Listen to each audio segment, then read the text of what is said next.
2010년에 칠레의 산호세라는 광산에서 한 사건이 발생합니다. 일하고 있던 광부들이 갑작스럽게 광산이 무너져 내려서 33명의 광부가 700m의 갱도 안에 갇히게 되었습니다.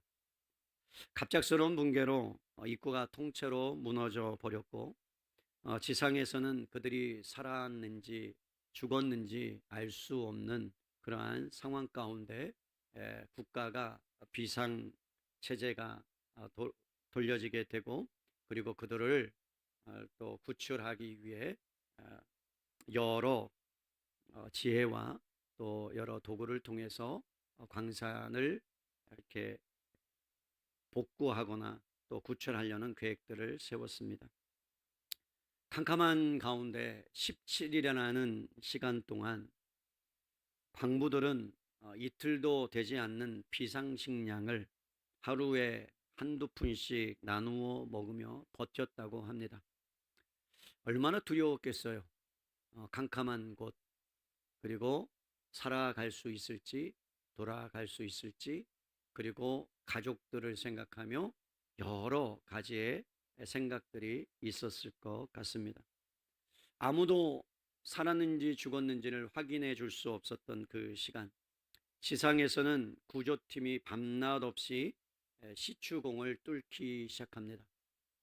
그런데 혹여나 큰 구멍을 뚫게 되면 그 광산이 또 무너질 수 있을 줄 몰라, 그래서 작은 손가락만한, 손가락 하나 들어갈 만한 구멍을 뚫기 시작했다고 합니다. 17일째 되는 날, 어느덧 그 안에 있었던 사람들의 마음이 어땠을까요? 처음에는 광산이 무너졌을 때 사람들을 확인했겠죠. 살았는지 죽었는지. 누구 살았어? 괜찮아? 그러면서 여러 가지 일들이 일어났을 겁니다. 그리고 살 수 있는 방법을 강구했겠죠. 혹시 나갈 데가 있는지, 아니면 살 수 있는 방법이 있는지, 물은 충분한지, 햇빛은 들어오는지, 아니면 식량은 충분한지, 그런 여러 가지 것들을 점검했을 겁니다. 하루가 지나고 이틀이 지나고 3일이 지나고 4일이 지나고 점점 음식이 떨어지고 식량이 떨어지고 기력이 떨어지는 가운데 그들의 마음 가운데 어떤 마음이 들었을까요? 아마 절망이라는 그러한 단어가 그들을 엄습했을 것이라고 짐작할 수 있습니다. 그런 가운데 그래도 살아야 된다, 가족들을 만나기 위해서 버텨야 된다라고 생각하며 버텼다고 합니다. 17일이 지났어요. 그리고 그 17일째 되는 날, 그 가느다란 구멍 하나가 마침내 700m를 뚫고 그 광산, 그 광부들이 있는 곳에 닿았다고 합니다. 여러분, 얼마나 기뻤겠어요. 주체할 수 없었겠죠. 눈물을 흘리고 이제 살았다라는 안도감과, 그리고 이제는 가족을 볼 수 있다라는 그 희망이 그들 가운데 넘쳤을 것입니다. 그런 가운데 그들이 그 뚫려진 구멍으로 그 내려온 시추공 안에 작은 쪽지 하나를 달아서 올려보냈다고 해요. 거기에는 이렇게 썼다고 합니다. 우리 33명 다 살아 있습니다. 여러분, 그 쪽지를 받아든 그 모든 시추를 하는 그 구조대원들과 온 나라와 그 다음에 기자들이 그 광경을 보면서 얼마나 행복했을까요? 기뻤겠죠. 너무나 어떻게 말할 수 없는, 가족들은 이루 말할 수 없는, 죽었다라고 생각했는데 어떻게 하면 장례를 치러야 되나라는 그 절망 가운데 희망을 발견합니다. 그런데 또 여러분, 그 일이 있은 후에 당장 그들을 구출할 수 있었던 건 아니었어요. 그 후로도 52일이 지나서야 그들이 구출됩니다. 그리고 그들이 한 명 한 명 올라오는 순간에 모든 것이 달라지는 거죠. 죽었던 인생인데, 그리고 가족들을 만나서 웃음을 터뜨리고 온 나라가 기뻐하며 행복해하며 즐거워합니다. 사방이 완전히 막힌 그 갱도, 손가락 하나만이 들어갈 수 있는 그 구멍을 그런 뚫는 순간, 공교롭게도 그때 갇혀 있었던 광부가 33명이었어요. 오늘 우리가 살펴볼 본문 예레미야 33장, 여러분이 너무나 잘 알고 있는 말씀이죠. 익숙한 말씀이죠. 누구나 한 번은 들어봤던 말씀이죠. 기도에 관련돼서 설교를 했다면 너는 내게 부르짖으라 그럼 내가 내게 응답하겠다라는 말씀을 안 들어본 분들은 거의 없을 것이라고 생각합니다. 그런데 저는 오늘 이 시간 특별히 그 광산에 갇혀 있는 사람들처럼 오늘 예레미야 33장이 어쩌면 비슷한 이야기를 담고 있다라고 생각합니다. 오늘 1절 말씀을 보면 이렇게 말씀합니다. 예레미야가 아직 시위대 뜰에 갇혀 있을 때에, 여러분 예레미야가 지금 어떻게 됐다고요? 시위대 뜰에 갇혀 있어요. 여러분 그냥 갇혀 있는 정도가 아니에요. 나라가 바벨론이라는 이방 나라에 지금 포위당해 있는 거예요. 점령당하기 직전이에요. 백성들은 하나님의 말씀을 듣지 않습니다. 하나님의 말씀을 거부합니다. 하나님의 말씀이 선포돼도 귀를 꽉 막아버립니다. 그런데 이제는 귀를 닫았을 뿐만 아니라 바르게 말씀을 선포하고 정의를 외치고 사랑을 외치고 공의를 외치는 그 예레미야 선지자를 아예 가두어 버립니다. 말씀이 전하지 못하도록, 말씀이 선포되지 못하도록. 여러분 선지자가 갇혔다는 이야기는 단지 몸이 갇혔다는 이야기가 아니에요. 마음이 갇혔다는 이야기가 아닙니다. 지금 예레미야가 갇혔다는 이야기는 하나님의 말씀이 갇혀 있다는 이야기입니다. 사람들이 하나님의 입을 막아버린 거예요. 듣지 않기 위해서, 거부하기 위해서. 그 시대가 하나님을 거부하고 있다는 것을 선지자가 시위대 뜰에 갇혀 있다는 것을 통해 우리에게 보여주고 있는 거죠. 어쩌면 사사기 시대와 같은 시대예요. 여러분 사사기는 어떤 시대입니까? 하나님을 왕이라고 불러야 마땅한데, 하나님이 나의 모든 삶의 왕이시요 주인이라고 고백해야 마땅한데 사람들이 요동합니다. 우리는 하나님 왕이 필요 없어. 보이는 왕을 우리한테 허락해 주세요 라고 이야기합니다. 그래서 하나님께서 그들에게 사사를 허락해 주서 사사를 일으키시죠. 그런데 마지막에 사사기 맨 마지막에 이렇게 이야기합니다. 각기 자기의 소견에 옳은 대로 행하더라. 무슨 말씀이에요? 하나님이 말씀하시는데, 하나님이 말씀을 선포하는데 여러분 이스라엘 백성들이 하나님의 말씀에 귀를 닫고 있었다는 이야기고 자기 마음대로 자기 뜻대로 살아갔다라는 이야기입니다. 여러분 왜 이게 중요할까요? 여러분 한 나라의 흥망성쇠는 그 나라의 정치와 경제와 사회와 문화에 달려있는 게 아니에요. 여러분 세상의 역사를 우리가 유심히 살펴보면 한 사회가 무너질 때는요 제일 먼저 무너지는 영역이 있어요. 그게 어딘 줄 아십니까? 정치가 아닙니다. 여러분 정치가 썩어도요, 경제가 썩어도요, 여러분 어떤 한 분야가 어떤 부분이 무너지지 않으면 그 나라는 소망이 있어요. 희망이 있어요. 그런데 그 어떤 부분이 무너지기 시작하면 경제가 부흥해도 정치가 바르게 여러분 되어도 그 나라는 망할 수밖에 없습니다. 그것이 뭘까요? 그것은 하나님의 말씀이 선포되지 않을 때예요. 하나님의 말씀이 강단에서 여러분 온전하게 하나님의 뜻이 선포되지 않고 세상의 물결에 세속화되어져서 강단이 변질되어져 가고 하나님의 말씀이 변질되어 갈 때 여러분 그 사회와 국가는 무너지게 되어 있어요. 여러분 강단이 무너진다는 것은 하나님의 말씀이 막혔다는 이야기고 하나님의 말씀이 무너진다는 이야기는 모든 영역이 도미노처럼 무너져 갈 수밖에 없다는 거죠. 그렇기 때문에 사랑하는 성도 여러분, 영적인 문제라는 것은 우리에게는 굉장히 중요한 부분입니다. 예수님을 믿는다는 것은 영적인 부분에서 무너지면 여러분 아무리 관계가 좋은 것처럼 보여도 어느 순간에 그 관계가 파괴될 수 있고 그 다음에 그 안에 있는 문화와 사회가 무너질 수 있다는 거예요. 그건 도미노 현상처럼 일어나는 것입니다. 여러분 한국 사회를 보세요. 한국교회가 1980년대, 60년대, 70년대를 지나며 하나님께서 놀라운 부흥의 역사를 허락해 주셨습니다. 예수님을 전하면 여러분 수많은 사람들이 여러분 주님 앞으로 교회로 몰려오는 시대가 있었습니다. 그러나 어느 순간에 교회가 야합합니다. 그리고 세속화되기 시작합니다. 그러면서 교회가 점점 세상과 비슷해져 갑니다. 그러면서 사회와 문화와 경제와 정치가 무너지기 시작합니다. 가장 먼저 나타나는 현상이 가정에서 나타납니다. 여러분, 가정이 무너지기 시작해요. 이혼율이 일반 세상의 이혼율과 거의 비슷하게 되었습니다. 그 현상이 왜 일어납니까? 영적으로 말씀이 강단이 무너졌기 때문에 그래요.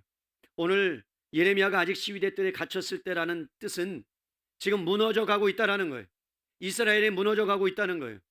누군가는 지금 하나님의 말씀 앞에 온전히 세워져야 되는데 어느 누구도 하나님의 말씀을 들으려고 하지 않는다는 거예요. 거부하고 있다라는 거예요. 바벨론의 포로가 여러분 목전에 앞두고 있을 그때, 사방이 무너져 있는 그때에 어떤 일이 일어납니까? 놀라운 일이 일어나죠.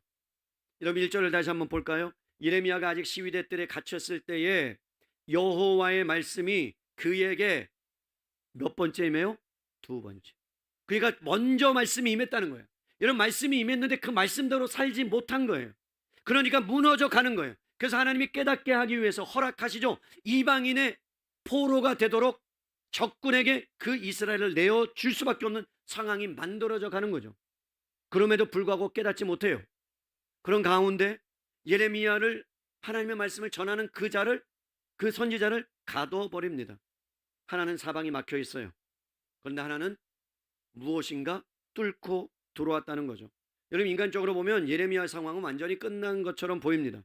사방이 벽이에요. 시대 뜰 안에 갇혀 있어요. 문은 잠겼어요. 손발은 묶였어요. 그런데 여러분, 그 사방이 묶인 가운데 딱 한 곳만, 감옥에 딱 한 곳만 열려 있습니다. 하늘이 열려 있습니다. 여러분, 이게 왜 중요합니까? 그 열린 하늘을 통해서 하나님이 찾아오셨다는 게 중요합니다. 사랑하는 성도 여러분, 우리의 삶에도 사방이 막힌 것처럼 그렇게 있는 시간들이 있어요. 그래서 여러분, 병원 침대에 누워서 천장만 바라보는 그런 때가 있지 않아요? 아이들은 성적표를 받아들고 방문을 걸어 잠궜던 그러한 시간들이 있지 않습니까? 관계가 너무 어려워서 집안에 혼자만 있었던 그 어두움의 시간들 있지 않습니까? 지금 예레미야가 우리에게 말하는 것은 무엇이냐면 사방이 막혀 있다라고 말씀하는데, 그런데 거기 안에는 또 한 가지 끝은 아니다라는 거예요. 사랑하는 성도 여러분, 우리가 사방이 다 막혀 있어도 끝은 아닌 줄로 믿습니다. 하늘만 열려 있으면 되는 거예요. 하늘이 열려 있으면 하늘로부터 하나님이 찾아오십니다. 여러분, 다른 어떤 사람이 다 포기한다 할지라도 여러분들은 포기하지 않을 수 있는 이유, 하늘이 열려 있어요.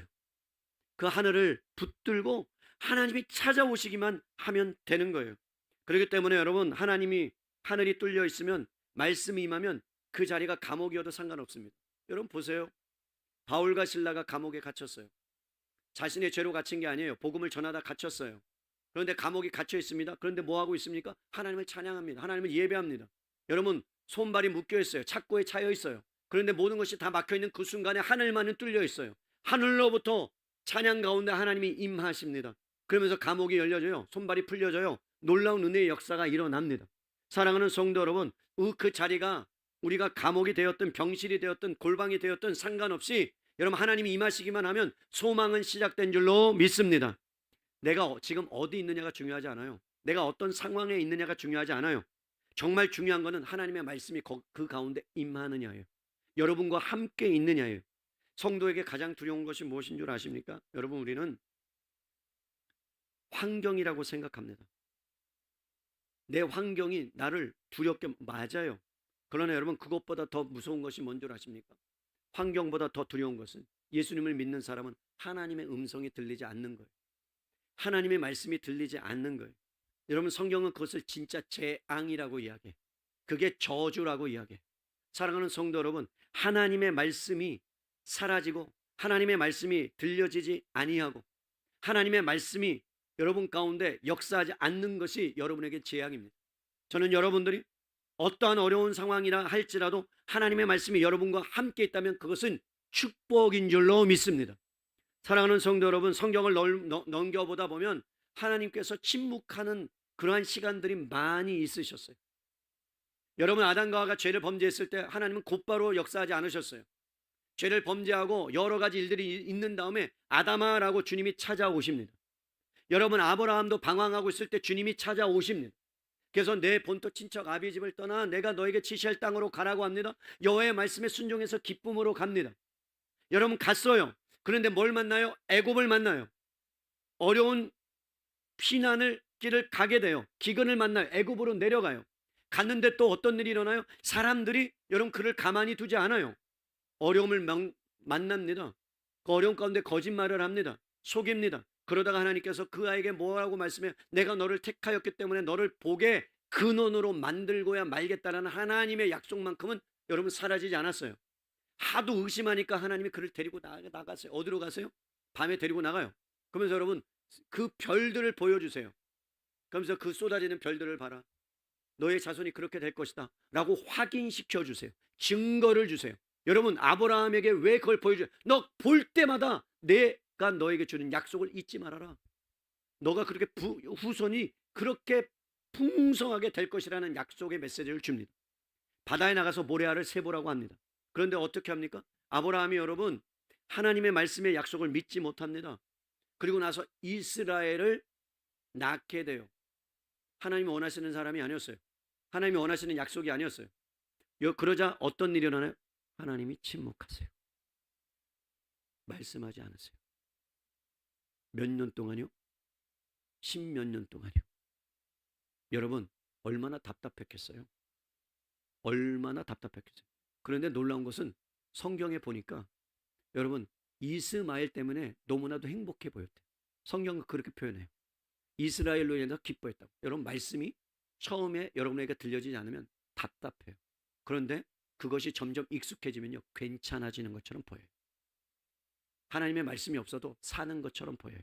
근데 그게 뭐예요? 저주예요. 그게 뭐예요? 재앙이에요. 사랑하는 성도 여러분, 여러분의 인생 가운데 정말 재앙이 아니라 하나님이 주시는 그 말씀의 역사가 날마다 여러분의 삶 가운데 있기를 주님의 이름으로 간절히 축복합니다.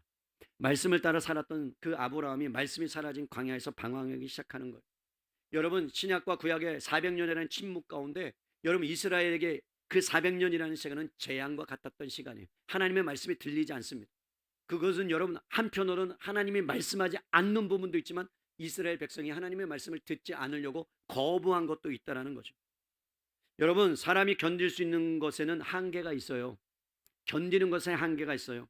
그리고 사실 사람이 견디기 힘든 것은 고통 자체가 아닙니다. 여러분 고통 가운데 아무것도 들리지 않는 것이 그 사람을 무너뜨리는 거예요. 예를 볼까요? 아이를 보세요. 아이에게 가장 무서운 것은요 아픈 것이 아니에요. 여러분 그 아이가 울음을 터뜨리고 아파서 힘들고 막 그냥 막 부르짖을 때 아무도 그를 도와줄 수 없다는 게 그에게 두려움이에요. 아무도 그를 함께 해줄 수 없다는 게 두려움이에요. 그런데 어느 순간에 엄마가 나타나서 그의 손을 아니 목소리만 들려줘도 아이는 울음을 멈추게 되어 있습니다. 그것이 여러분 어떤 두려움보다도 가장 큰 두려움이에요. 오늘 본문에 어떠한 소망도 보이지 않는 순간이 지금 예레미야에게 닥쳤습니다. 하나님은 침묵을 깨고 예레미야에게 찾아오십니다. 사랑하는 성도 여러분, 하나님의 말씀이 어떤 강단이든지 제대로 살아서 선포되면 그 시대는 아직 소망이 있는 줄로 믿습니다. 여러분 안에 하나님의 말씀이 온전하게 선포되고 여러분의 하나님의 임재가 여러분 가정대만 있다고 한다면 여러분의 가정은 소망이 있는 줄로 믿습니다. 다 포기해도 내 자식을 포기하는 한이 있더라도 주님은 포기하지 않아요. 하나님의 음성이 여러분 안에만 있다면 여러분 그 자녀를 주님이 책임지고 붙들어 주실 줄로 믿습니다. 장소가 문제가 아니에요. 여러분 환경이 문제가 아니에요. 오직 하늘로부터 하나님이 임재하시면 그 어디서든지 절망이 소망으로 바뀔 줄로 믿습니다. 슬픔이 화관으로 바뀔 줄로 믿습니다. 여러분 신음이 노랫소리로 바뀔 줄로 믿습니다. 어떤 깊은 웅덩이에 빠진다 할지라도 주님이 새롭게 그 웅덩이를 파서라도 여러분들 구출해내시고 구원해 주실 줄로 믿습니다. 하늘이 열려져야 되는 거예요. 주님이 찾아오셔야 되는 거예요. 여러분 안에 하나님이 찾아오시면 여러분 가정에 찾아오시면 여러분의 자녀를 주님이 만나 주시기만 하면 그 자녀는요 수지 맞은 거예요. 아시겠어요? 그 아이가 아무리 잘 나가고 세상적으로 아무리 위대하고 아무리 성공했을지라도 하나님을 만나지 못하면 그 인생은 불행한 거예요. 그런데 좀 부족해도 좀 연약해도 그래도 좀 모자라도 그래도 주님이 그 인생을 만져주시거나 하면 하나님이 들어서 쓰십니다. 베드로도 쓰셨어요. 모세도 쓰셨어요. 모든 사람을 하나님이 그들을 가운데 붙잡아서 쓰셨어요. 여러분, 하나님을 만나는 게 중요한 거예요. 자녀들이 주님을 만나는 게 중요한 거예요. 그러면 그 자녀는 절대로 망하지 않습니다. 망하면 저한테 데려오세요. 제가 책임져 드릴게요. 진짜 절대로 망하지 않습니다. 예레미야가 그런 상황 가운데 주님이 찾아오셔서 하늘 문을 여셨어요. 여러분, 예레미야가 연 게 아니에요. 하나님이 여세요. 하나님이 여셔서 찾아오십니다. 여러분, 지금도 여러분 마음 가운데 주님이 찾아오고 계십니다. 왜? 어떻게 알아요? 요한계시록 3장 20절에 내가 문 밖에 서서 두드리노니, 내가 문 밖에 서서 두드리노니 누구든지 내 음성을 듣고 내 마음의 문을 열면 내가 너로 들어가 살겠다라고 말씀하십니다. 그런데 누가 이 마음을 열지 않는 거예요? 우리가 열지 않는 거예요. 여러분, 마음문을 활짝 여세요. 주님이 여러분 가운데 찾아오시기만 하면 여러분의 인생이 바뀔 줄로 믿습니다. 끊어지지 않는 거 끊어질 줄로 믿습니다. 여러분, 안 되잖아요. 그죠? 안 되는 거 있잖아요. 아무리 해도 안 되잖아요. 그러나 주님이 오셔서 역사하시면 된다니까요. 믿으십니까? 사랑하는 성도 여러분, 그런 가운데 주님이 찾아오셔서 지금 예레미야에게 요청하십니다. 여러분, 뭘 요청하셨을까요? 이 절박하고 절대적인 한계 상황 가운데 하늘로부터 임한 하나님의 말씀이 뭘까요? 3절이에요. 여러분, 놀라운 말씀을 하십니다. 한번 읽을까요? 다 아는 말씀 시작. 너는 내게 부르짖으라. 내가 내게 응답하겠고 내가 알지 못하는 크고 은밀한 일을 내게 보이리라. 여러분, 예레미야에게 하신 말씀은요, 너는 기도하라고 말씀하지 않았어요. 여러분, 기도보다 더 중요한 것을 말씀했어요. 부르짖으라. 여러분, 이게 중요해요. 차이가 중요해요. 예레미야는요, 원래 우울질적인 기질을 갖고 있습니다. 눈물이 많은 자예요. 어떤 것을 보면 감수성이 민감해가지고 어떤 사건을 보면, 그 나라를 보면, 이스라엘 백성을 보면 계속 눈물을, 그래서 예레미야 애가를 썼지 않습니까? 애통하는 심정으로 노래를 지었지 않습니까?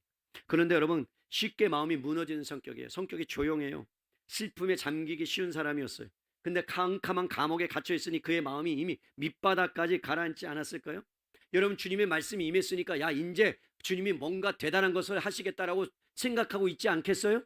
그런데 주님이 뭘 요구하신다고요? 부르짖으랍니다. 여러분, 사람은요, 희한해요. 익숙해져요. 여러분, 어떤 고통을 오래 짊어지고 있으면 결국 그 고통을 삶의 일부로 받아버리는 게 사람입니다. 여러분, 처음에는 어떠한 사건을 접하면 억울하고 화도 나지만 시간이 지나면 이렇게 얘기해요. 원래 그런 거야. 어쩔 수 없어. 그냥 이렇게 그냥 이 모양인 대로 살아야지 뭐 되겠어? 라고 체념해 버립니다. 문제는 그 체념이 조용히, 아주 조용히 우리 안에 뭐까지 하느냐? 기도까지 포기하게 만든단 말이에요. 기도해봤는데 안 돼. 해봤는데 안 돼. 그지? 맞아. 그러면서 운명으로 받아들여요. 그래, 내 인생은 그냥 이렇게 살다가 가는 거지. 그냥 천국에나 가면 되는 거지. 라고 착각하게 만들고 꿈과 소망과 희망을 잃어버리게 만들어요. 이게 여러분 사단의 전략입니다. 여러분, 우리는 경험을 통해서 합리적이고 논리적이고 계산적인 훈련을 받아온 사람들이에요. 그래서 쉽게 안 된다고 결론을 합니다. 했는데 안 되는 거예요. 해봤는데 안 되는 거예요. 그러면 뭐라고요? 그걸 일부러 생각해. 내 거라고 생각해. 이제 안 되는 인생이다 라고 생각하고 안 되는 것으로 그냥 뭐예요? 결론을 내어버리고 그렇게 살아가요. 그게 정답이라고 생각해. 아니요. 세상은 다 안 된다 하고 포기한다 하고 그리고 어쩔 수 없다라고 한다 할지라도 주님은 된다. 아멘. 주님은 하신다. 주님은 응답하겠다라고 말씀하시는 겁니다. 여러분, 기도조차 내지 못하는 그러한 순간 신약 성경의 체념의 끝자락에 있었던 많은 사람들이 나옵니다. 여러분, 왜 신약 성경을 우리에게 주신 줄 아세요? 왜 예수님께서 우리에게 너희 같은 인생을 다 살았다. 그들도 체념하며 살았다. 그들도 포기하면서 살았다. 그런데 그들이 포기하지 않는 이유가 있다. 여러분, 한 여인이 등장해요. 12해 동안 혈루병을 앓았어요. 부인병을 앓았어요. 근데 그 여인은 자기가 가진 재산을 다 팔아서 좋다라는 의사 명의를 다 찾아갑니다. 그런데 병이 나을 생각을 안 해요. 그러니까 점점 중해지는 거예요. 12년 동안 앓았다는 것은 완전하게 다 포기한 상태를 여러분 말씀에 하고 있는 겁니다. 웬만한 소망은 다 사라져 버렸어요. 그 병 때문에 여러분 가정이 파탄납니다. 관계가 끊어집니다. 부정한 여인이라고 수많은 사람들 이야기합니다. 여러분 마음대로 거리를 다닐 수 없습니다. 사회적으로 단절되었습니다. 마음도 몸도 완전히 갇혀진 인생. 그런데 그 인생 가운데 사람 취급받지 못한 인생 가운데 다 포기하고 있는 가운데 그 여인이 한 가지 붙잡았던 것, 예수님이 자기의 사는 동네로 찾아오셨다는 소문을 듣습니다. 이야기를 듣습니다. 그 마음 가운데 소망이 생기기 시작합니다. 그 예수님을 만나면 그 옷자락에 내가 손만 대기만 하면 오랫동안 내가 갇혀 있었던 이 몸과 마음과 이 모든 문제를 해결하실 것이라는 분명한 부르짖음이 있습니다. 소리 내지 못해요. 여러분, 부르짖는다는 것은 소리 낸다는 의미도 있지만 이 여인처럼 여러분 큰 소리를 내지 않지만 자기의 모든 것을 알고 조용한 가운데 주님 뒤로 가서 모든 체념과 절망과 포기를 다 꺾어버리고 필사적으로 주님 앞에 나간 겁니다. 이게 부르짖음이에요. 여러분, 그렇게 했을 때 예수님께서 그 손길을 느끼시고 멈추세요. 여러분, 예수님을 멈추게 했어요. 길 가던 예수님을 멈추게 한 건 수많은 사람들이 아니었어요. 그 옆에 있었던 제자들이 아니었어요. 여러분, 그 여인이 예수님을 멈추게 만들었어요. 사랑하는 성도 여러분, 여러분의 인생에 어떤 것을 만난다 할지라도 주님이 멈추기만 하면, 주님이 여러분 가운데 고개를 돌려서 여러분을 주목하기만 하면 그 문제 해결은 그 주님 앞에 있게 되는 줄로 믿습니다. 여러분, 그 여인은 그렇게 해서 하나님의 은혜를 경험합니다. 예수님의 놀라우신 치유의 역사를 경험합니다. 또 한 사람이 있습니다. 여리고 성의 길가에 앉아서 여러분 구걸하며 할 수 있는 것이 없었던 사람입니다. 주님이 그 길을 지나간다는 소리를 들었어요. 여러분, 수많은 사람들이 막 북적북적거립니다. 그때 힘껏 부르짖어 소리를 지릅니다. 다윗의 자손 예수여, 나를 불쌍히 여기소서. 주변 사람이 그를 꾸짖어요. 조용히 하라고 외칩니다. 그런데 여러분, 그 부르짖음은 그 사람들에게는 시끄러운 소리로 들렸습니다. 여러분, 사생결단을 하는 거예요. 하나님 고쳐달라고, 하나님 살려달라고, 주님 나를 주목해달라고, 그러면서 부르짖습니다. 그럴 때 여러분, 사람들이 막 막아서는 거예요. 그런데도 여러분, 이 바디메오는 물러서지 않습니다. 더 가까이 더 소리를 지릅니다. 다윗의 자손 예수여, 나를 불쌍히 여겨달라고, 나를 좀 쳐다봐달라고, 나를 좀, 하나님, 예수님, 나를 좀, 고개를 좀 돌려달라고. 그럴 때 사람들이 막으면 막을수록 그 부르짖음은 잦아들지 않았어요. 그렇게 부르짖자 걸어가셨던 그 예수님이 걸음을 멈추십니다. 그리고 그를 주목하십니다. 38년 된 여러분 자리에 누웠던 38년 됐으면요, 웬만하면 다 산전수전 겪었겠죠. 옆에 사람들이 뭐라 그랬겠어요? 여기 가봐 저기 가봐 다 했을 거 아니에요. 이렇게 하면 나올 수 있어라고 수많은 이야기를 했을 거 아니에요. 그러면서 그 이야기를 했는데 났어요, 안 났어요? 안 났어요. 포기합니다. 체념했겠죠. 안 돼, 될 수 없어. 난 가진 것도 없고 돈도 없고, 그리고 나에게는 힘도 없고 걸어갈 수도 없고 누가 나를 집어넣을 수도 없고 나를 가서 옮겨줄 수도 없고, 그래 내 인생은 그런 거야. 그냥 이대로 살면 돼. 뭐 그러면서 살지, 뭐 이것도 괜찮아 라고 여러분 절망하고 포기합니다. 근데 주님이 찾아오셔서 그의 걸음을 멈추십니다. 그 앞에 멈추십니다. 그러면서 여러분, 일어나라고 말씀하지 않으셨어요. 이렇게 말씀하셨어요. 내가 낫고자 하느냐. 여러분, 내가 낫고자 하느냐. 38년의 세월이 그를 묶어놨습니다. 못 움직이게 묶어놨습니다. 마음도 묶어버렸습니다.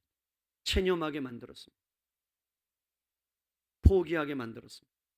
몸을 일으키시기 전에 주님은 그 마음을 만지셔서 소망의 불씨를 지피십니다. 여러분, 셋 다 오랜 시간 자신의 처지를 체념했던 사람들이에요. 하나는 병으로, 하나는 어둠으로, 38년 동안 한 번도 걸어보지 못한 절망에. 그런데 한 사람은 조용히 손을 내밉니다. 한 사람은 목청껏 소리를 지르십니다. 방법은 다 달랐지만 이번이면 안 되라는 그 마음으로 얼어붙은 그 자리를 박차고 일어나는 것, 그게 부르짖음입니다. 여러분, 안 되잖아요. 여러분, 포기하고 싶은 거 있잖아요. 그런데 주님은 뭐라고 말씀합니까? 그러지 말라고 말씀합니다. 주님이 함께 하시면, 주님이 도우시면, 주님이 일하시면 여러분 그거 가운데 하나님이 행하신다라고 말씀하는 거예요. 오랫동안 여러분 기도의 자리에 멀어져 있는 분도 계실지 모르겠어요. 때로는 기도할 엄두조차 나지 않는 분도 계실지 모르겠어요. 그런데 하나님은 여러분 우리에게 기도해 보라라고 말씀하지 않고 부르짖으라고 말씀하는 거예요. 사랑하는 성도 여러분, 지금까지 했는데 안 되는 것 있잖아요. 지금까지 했는데 다 안 되는 거 있잖아요. 그거 놓고 주님께 부르짖어 보세요. 여러분, 그러면 주님께서 그 부르짖음에 뭐라고 하신다라고요? 여러분 3절 다시 보세요. 부르짖으면 뭐라고 하신대요? 자, 3절. 자, 보세요. 너는 내게 부르짖으라. 내가 내게 응답하겠다. 여러분, 주님의 말씀입니다. 응답하겠다랍니다. 여러분, 활짝 열고 그 캄캄한 현실 가운데 여러분이 손을 내밀든 목소리를 높이든 여러분 힘껏 주님 앞에 모든 것들을 내어 던질 때 주님이 그것을 들으시고 응답하신답니다. 작은 신음에도 주님은 귀를 기울이시고 응답하신답니다. 예수님이 이렇게 말씀하셨어요. 나는 상한 갈대를 꺾지 않는다. 꺼져가는 심지를 끄지 않는다. 거의 죽을 것 같은 인생 가운데도 주님이 닿기만 하면, 주님이 붙잡기만 하면 그 인생은 활활 타오르는 불이 될 줄로 믿습니다. 여러분, 그것을 우리는 믿어야 되는 거예요. 그걸 붙잡아야 되는 거예요. 하나님은 응답하겠다는 거잖아요. 여러분, 어떠한 어둠이 온다 할지라도 주님이 하신다면 하시는 거예요. 여러분, 한번 생각해 보세요. 여러분이 사방이 막혀 있는 가운데 하나님 앞에 부르짖고 하나님 앞에 나아가면 어떤 일이 일어나는 줄 아세요? 여러분, 환경은 변하지 않아요. 당장은. 그런데 주님 앞에 부르짖어 나아가면 여러분이 하나님 앞에 몸을 드리잖아요. 부르짖는다는 것은 내 마음과 몸을 다 주님 앞에 내어드리는 것 아닙니까? 그럴 때 여러분 눈물을 흘리면서 여러분의 감정과 여러분의 마음을 다 쏟아드리잖아요. 그러면요, 그 가운데 하나님의 만지심의 은혜가 임해요. 이것은 뭘로 설명할 수 없어요. 오늘 기도하시면 날개 아래 품어주세요. 날개 아래. 그래서 그곳에 하나님의 임재가 임하고 그것이 천국으로 바뀌어지는 놀라운 은혜가 임합니다. 사랑하는 성도 여러분, 그래서 여러분 기도하라 부르짖으라고 말씀하는 건 너의 태도를 바꾸라는 거예요. 태도를 바꾸라는 것은 웅크린 자리에서, 포기하는 자리에서 일어나라는 하나님의 초청이에요. 체념의 자리에서 기대로 돌아서라는 거예요. 사랑하는 성도는 기대하시기를 바랍니다. 여러분, 하나님을 기대하세요. 여러분, 하나님을 기대하면 하나님이 일하십니다. 하나님이 역사하십니다. 그런데 우리가 다른 것을 기대면 그것이 때로는 우리를 옥매이게 만듭니다. 기대했다가 넘어지는 게 얼마나 많아요. 자녀 기대하면 여러분 자녀가 기대에 부응해요? 부응해요? 안 해요? 안 해요. 기대에 잘 부응 안 해요. 기대하는 것도 있지만, 그런데 주님을 기대하잖아요. 그럼 주님이 기대하게끔 역사하세요. 얘가 웬일이야? 이런 일이 일어나요. 안 했던 일들이 일어나요. 자녀를 통해서, 여러분의 관계를 통해서 일어나요. 그런 가운데 하나님께서 이 예레미야에게 부르짖으라고 말씀하신 것은 너가 부르짖어야 주님이 일하신다는 거예요. 기억하세요. 여러분, 주님이 일하시기 전에 우리에게 선행돼야 될 게 있어요. 그게 뭐라고요? 기도예요. 부르짖는 거예요. 여러분, 그래야 하나님께서 기도를 통해서 하나님의 새 역사를 일하시는 거예요. 사랑하는 성도 여러분, 하나님은 일하시는 게 맞습니다. 그런데 중요한 것은 우리 안에 기도가 먼저 일어나야 되는 거예요. 기도하며 부르짖어야 되는 거예요. 그래서 여러분 가운데 기도하고 싶은 마음이 든다면 하나님이 여러분을 새롭게 역사하고 있다는 증거인 줄로 믿습니다. 아무도 주목하지 않는 골방에서 몇 사람이 꿇어 기도하면 여러분 그 기도를 통해서 하나님이 세계를 붙잡고 움직여가는 줄로 믿을 수 있기를 바랍니다. 여러분, 영국이 변화되고 한국이 변화되고 미국이 변화된 이유는 기도하는 몇 사람 때문에 그 나라가 변화가 된 거예요. 사랑하는 성도 여러분, 한국교회가 한국이 소망이 있는 이유는 기도하는 몇 사람이 이 나라를 위해서 눈물로 기도하고 있기 때문인 줄로 믿습니다. 여러분의 자녀가 망하지 않는 이유는 여러분이 교육을 잘해서가 아니에요. 이번 주에 제가 신앙교육과 다음 세대의 신앙교육의 전수에 대해서 말씀을 전하라고 저한테 하셨거든요. 제가 뭘 전해야 될지 모르겠어요. 사무엘도 실패했어요. 사무엘도 자녀가 완전히 진짜 실패했어요. 엘리 제사장도 실패했어요. 경건한 자손에서 경건한 자손이 안 나와요. 맞죠? 여러분, 맞아요. 그죠? 안 나와요. 근데 개팍한 데에서 또 경건한 자손이 나와요. 이건 뭘로 설명해야 돼요? 그럼 우리가 열심히 기도하고 열심히 여러분 신앙을 전수한다고 그럼 그 인간이, 그 사람이 그렇게 돼요? 말해보세요. 돼요? 돼야 되는데 안 되더란 말이에요. 뭐가 문제예요? 말씀이 문제예요? 아니요. 말씀이 문제가 아니에요. 말씀은 살아있어요. 살아 역사하세요.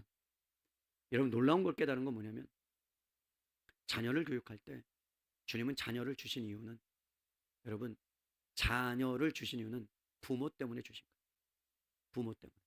부모가 성장하라. 아시겠어요? 부모가 성장하라. 그러니까 아이들한테 화풀이 하지 마세요. 아이들이 망나니 짓을 해도 내가 성장해야 되는 거예요. 그 아이를 품고. 주님이 부모예요. 우리가 망나니예요. 맞죠? 그럼 주님이 성장하나요? 아니요. 우리가 성장하도록 자녀를 주신 거예요. 그러니까 여러분, 번외의 말씀이지만 중요한 것은 경건한 자손 밑에서 경건한 자손이 나와야 맞는데, 그렇지 않은 경우도 발생하는 것을 보면 우리는 어떤 것을 통해서 우리가 이렇게 했기 때문에 그가 잘 되는 게 아니라 주님이 붙잡고 있어야 되는 거예요. 주님이 그 영혼을 붙들어야 되는 거예요. 그래서 주님을 기대해야 되는 거예요. 우리는 다른 거 기대하는 게 아니에요. 자녀를 기대해야 되는 게 아니에요. 주님을 기대하면 주님이 그 자녀를 책임져 주시는 거예요. 그게 바꾸는 게 쉽지 않다고요. 바꾸는 게 쉽지 않아요. 왜? 세상은 말하는 거예요. 안 된다라고 말하는 거예요. 봐라 이 말이에요. 네 자녀를 봐라. 되겠느냐? 세상은 그렇게 말합니다. 그러나 주님은 하신답니다. 제 말이 아니에요. 그럼 볼까요? 자, 2절. 2절 보세요. 여러분, 주님이 응답하겠다라고 말씀하시는데, 여러분, 기도는 반드시 응답한다고 말씀하셨는데, 그럼 기도가 응답되는 이유가 뭐예요? 왜 응답하세요? 자, 읽으십시다. 우리에게 주신 말씀으로 함께요. 시작. 이를 행하시는 여호와, 그것을 만들며 성취하시는 여호와, 그의 이름을 여호와라 하는 이가 이와 같이 이르시도다. 여러분 잘 보세요. 여호와라는 단어가 4번이나 나와요. 스스로 있는 자가 말하는 거예요. 여러분, 이 세상에 누가 스스로 있어요? 누가 스스로 태어나요? 아무도 없어요. 그런데 하나님은 스스로 계셔요. 그럼 스스로 계신다는 것은 이 우주 모든 만물을 붙들고 계시고 붙잡고 계시고 함께하고 계신다는 말씀이죠. 그렇다면 여러분 뭐라고요? 일을 행하신대요. 그리고 그것을 만드신대요. 여기에 여러분 놀라운 시브리 단어가 나오는데, 창세기 1장과 2장에 세상을 만들 때 단어예요. 잘 보세요. 하나님이 태초에 하나님이 천지를 창조하시니라. 잘 보세요. 하나님이 태초에 천지를 창조하셨대요. 빛이 있으라. 뭐가 있었어요? 빛이. 하늘이 있으라. 하늘이 있었어요. 근데 지금 너는 내게 부르짖으라. 내가 응답할 거야. 근데 내가 누구라고? 여호와야. 스스로 있는 자야. 근데 내가 뭘 할 줄 아니? 일을 행할 거야. 그 일을 행할 거야.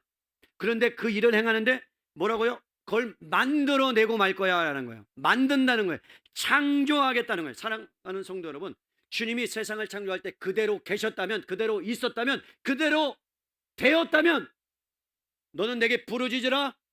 하나님이 응답하겠다면, 주님, 내 자녀를 위해서 여러분이 부르짖는 그 기도 땅에 떨어지지 않고 주님이 만들어 가실 줄로 믿습니다.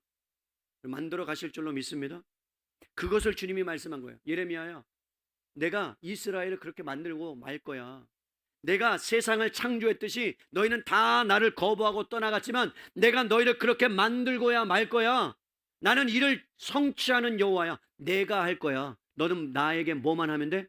부르짖기만 하면 돼. 여러분 해답 얻으셨어요? 자녀 닥달해 보세요. 하나. 공부해라 해요? 안 해요. 너 착한 사람 되라. 아우 어여뻐 착한 사람 되라. 해보세요. 돼요? 그냥 죄만 됐다 저질러요. 그냥 주님 앞에 나가서 부르짖으세요. 하나님, 죄악된 길로 가지 아니하고 오만한 자리에 서지 아니하고 정말로 정말 주님을 사랑하는 자로 그 아이를 책임져 주십시오라고 부르짖어 기도해 보세요. 그러면 여러분 어느 순간에 죄악된 길을 떠나게 될 줄로 믿습니다. 오만한 자리에 앉지 않게 될 줄로 믿습니다. 복덩이가 될 거예요. 좀 부족해 보여도 세상 가운데 사람이 느끼지 못하는 향취를 그가 가질 수 있어요. 믿으십니까? 사람이 붙는 역사가 있다니까요. 주님 앞에 기도하고 나가면 그것을 주님이 하시겠다는 거예요. 사랑하는 성도 여러분, 우리가 할 일은 주님이 일하실 자리를 우리 가운데 남겨두는 일이에요. 어떤 때는 우리의 부족함과 실수가 있지만 그러나 하나님은 그것을 통해서라도 가장 놀라운 일들을 행하신다고 우리에게 약속해 주셨습니다. 그렇기 때문에 우리가 계획할지라도 여러분 그 발걸음을 인도하시는 분이 하나님이라고 믿으면 우리가 할 수 있는 것은 부르짖어 주님 앞에 기도하는 거예요. 여러분 남편을 위하여, 아내를 위하여, 관계를 회복되기 위하여 부르짖어 기도하고 계속 계셔보세요. 체념하지 마세요. 여러분 포기하지 마세요. 주님이 하십니다. 옆에 분에게 얘기하세요. 주님이 하십니다. 주님이 하세요. 여러분 주님이 하세요. 진짜 이거 믿고 이거 붙잡고 그 아이를 향해서 정말 하나님 앞에 기도해 보세요. 남편을 위해서 기도해 보세요. 변화되나 안 되나? 정말 하나님께서 하시나 안 하시나? 여러분, 하나님이 하신다니까. 그것이 안 보여서 우리는 마음을 졸이죠. 안 보여, 잘. 변하지 않은 것 같아. 그런데 변화하고 있어요. 뭐가 제일 먼저 바뀌는 줄 아세요?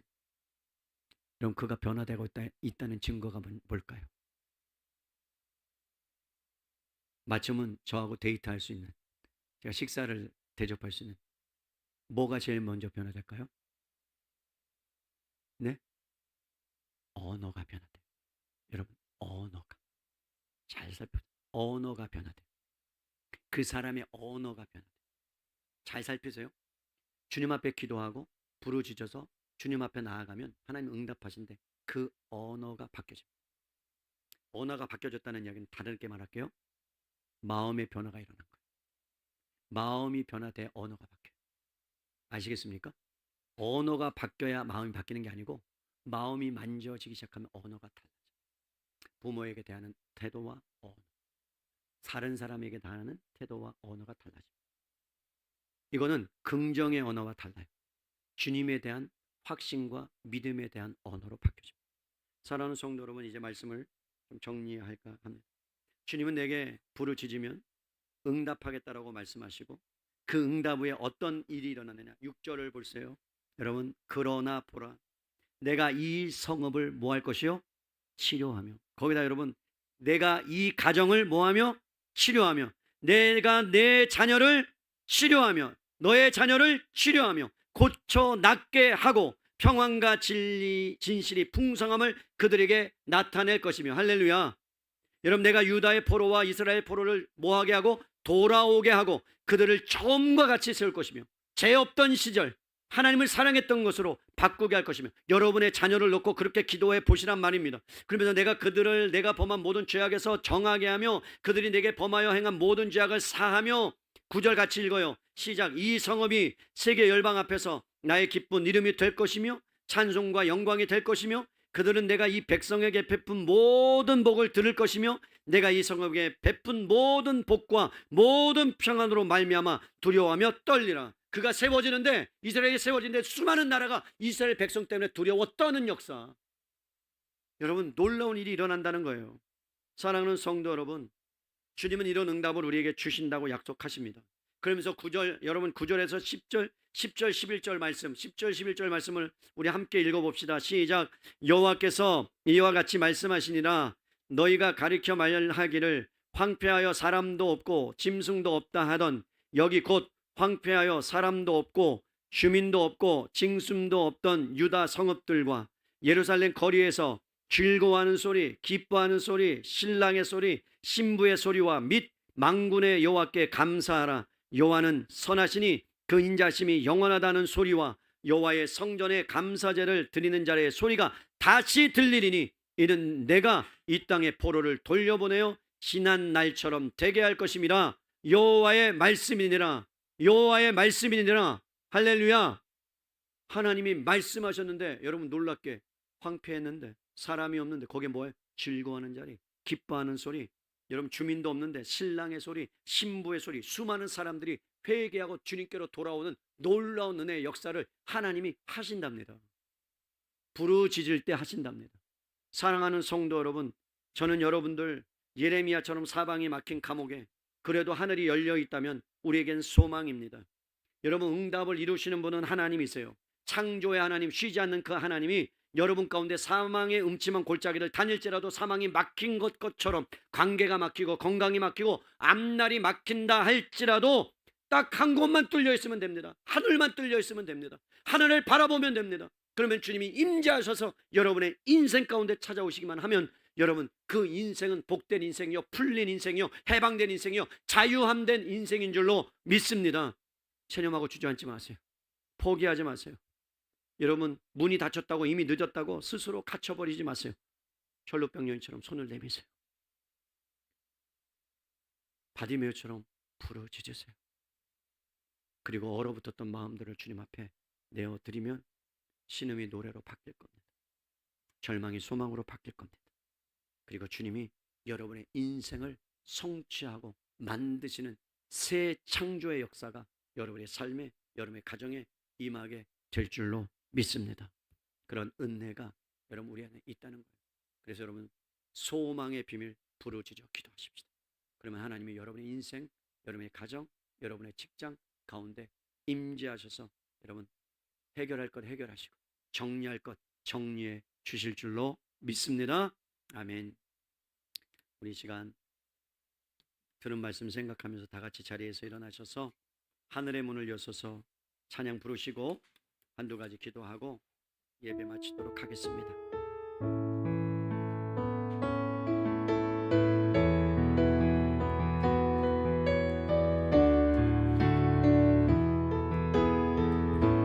하늘의 문을 여셔서 하늘의 문을 여소서 이곳을 찾으니 하늘을 열고 보소서 이곳에 임재하소서 주님을 기다립니다. 기도의 향기가 하늘에 닿으니 소서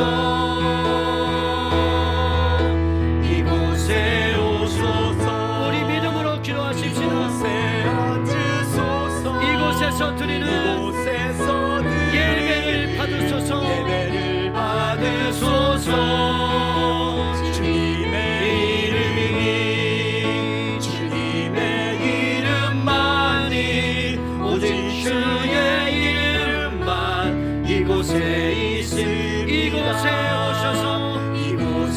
오셔서 내 마음에 주님 앉으소서 이곳에서 예배를 받으소서 주님의 이름이 주님의 이름만이 오직 주의 이름만 이곳에 있습니다. 우리 다시 한번 하늘의 문을 여소서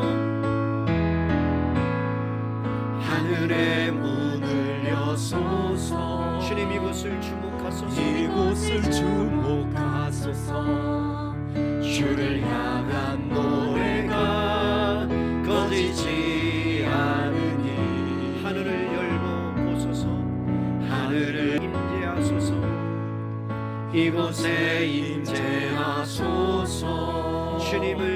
주님을 기다립니다. 기도의 향기가 하늘에 닿으니 주여 임재하여 주소서 우리 두 손 높이 들고 이곳에 오소서 이곳에 앉으소서 이곳에서 기도를 들으소서 주님의 이름만이 오직 주의 이름만 이곳에 우리 마지막으로 이곳에 오셔서